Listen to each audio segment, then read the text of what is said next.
আমার বিবি, আমি যখন বিয়ে করছি উনি তো আমার শ্বশুর হলো আবার আর্মি অফিসার।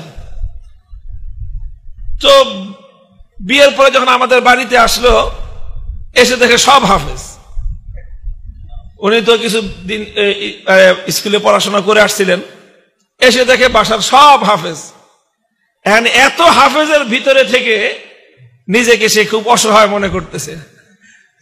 পরে সে নিজে হেফজ শুরু করলো, তারপরে সন্তান গর্ভে ধারণ করলো, সন্তান লালন পালন করলো, এর ভিতর দিয়ে সে নিজে কোরআনের হাফেজ হয়ে গেল।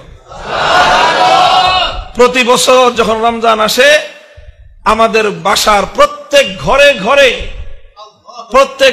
ঘরে তারাবিহের নামাজ আদায় করে মেয়েরা, এবং প্রত্যেকটা রুমে রুমে কোরআনের খতম হয়। আপনাদের তো এক পুরা মহল্লা মিলে মসজিদে এক খতম হয়, আমাদের প্রত্যেক ঘরে ঘরে না মিয়া, প্রত্যেক রুমে রুমে কোরআনের খতম হয়। আমার রুমে আমার 2 ছেলে হাফেজ, ওদেরকে নিয়ে আমি এক রুমে খতম পড়ি, আমার মিসেস হাফেজা, উনি আর এক রুমে খতম পড়েন। আমার পাশের ফ্ল্যাটে মাহফুজুল হক সাহেব, আমার বড় ভাই, ওনার 3 মেয়ে হাফেজা, ওনার বিবি হাফেজা, 4 জন। ওনার রুম হলো 3টা, পরে এক রুমে ডবল জামাত পড়তে হয়। অর্থাৎ প্রত্যেক রুমে রুমে শুধু খতম না, এক রুমে ডবল খতম হয়।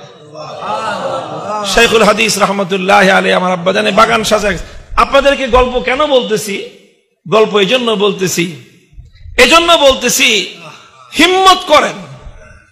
হিম্মত করেন, মেয়েদেরকে কোরআন মুখস্থ করানো, মেয়েদেরকে হাফেজা বানানো, মেয়েদেরকে দ্বীন শিখানো, এর চেয়ে আপনি আপনার মেয়েকে আর বড় কোনো উপহার দিতে পারেন না। আপনি আপনার মেয়েকে যদি হাফেজা বানায় দেন, লক্ষ কোটি টাকার এই ফ্ল্যাট প্লট আর বিশাল বিশাল সম্পদ দেওয়ার চেয়ে আপনি তাকে বড় সম্পদশালী বানায় দিলেন। আমার এক বোন মদিনা শরীফে ছিলেন 35 বছর, সারা দুনিয়া জুড়ে এখন তার ছাত্র। পাকিস্তানের তকি উসমানী সাহেবের ভাগিনা, রফি উসমানী সাহেব ভাগিনা, সব আমার বোনের ছাত্র। দেওবন্দের মাদানী খানদানের অনেক বড় বড় আলেম, সারা দুনিয়া ব্যাপী প্রসিদ্ধ আলেম আমার বোনের বাড়িতে আসলে খালাজি খালাজি কই ওই বাড়ির সামনে বসে থাকে, এখনো ডরায় যে ওস্তাদ। ছাত্র বড় বড় সারা দুনিয়া ব্যাপী তার ছাত্র দিয়ে ছড়ায় গেছে।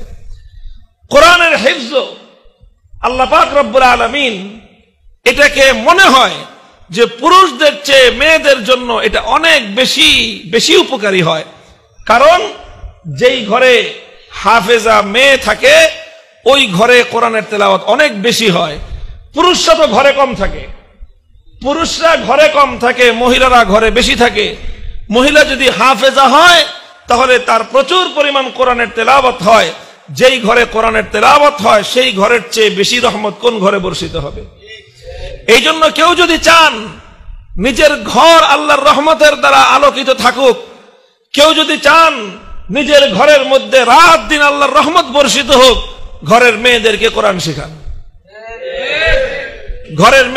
কোরআন শিখান, কোরআনের হাফেজা বানায় দেন। দুনিয়ার অনেক বড় বড় ডিগ্রি অর্জন করে একটা মেয়ে যেই পর্যন্ত পৌঁছতে পারবে, এক মেয়ে কোরআনের হিফজের বদৌলতে ইনশাআল্লাহ দুনিয়া এবং আখিরাতে তার চেয়ে অনেক বেশি অগ্রসর হতে পারবে।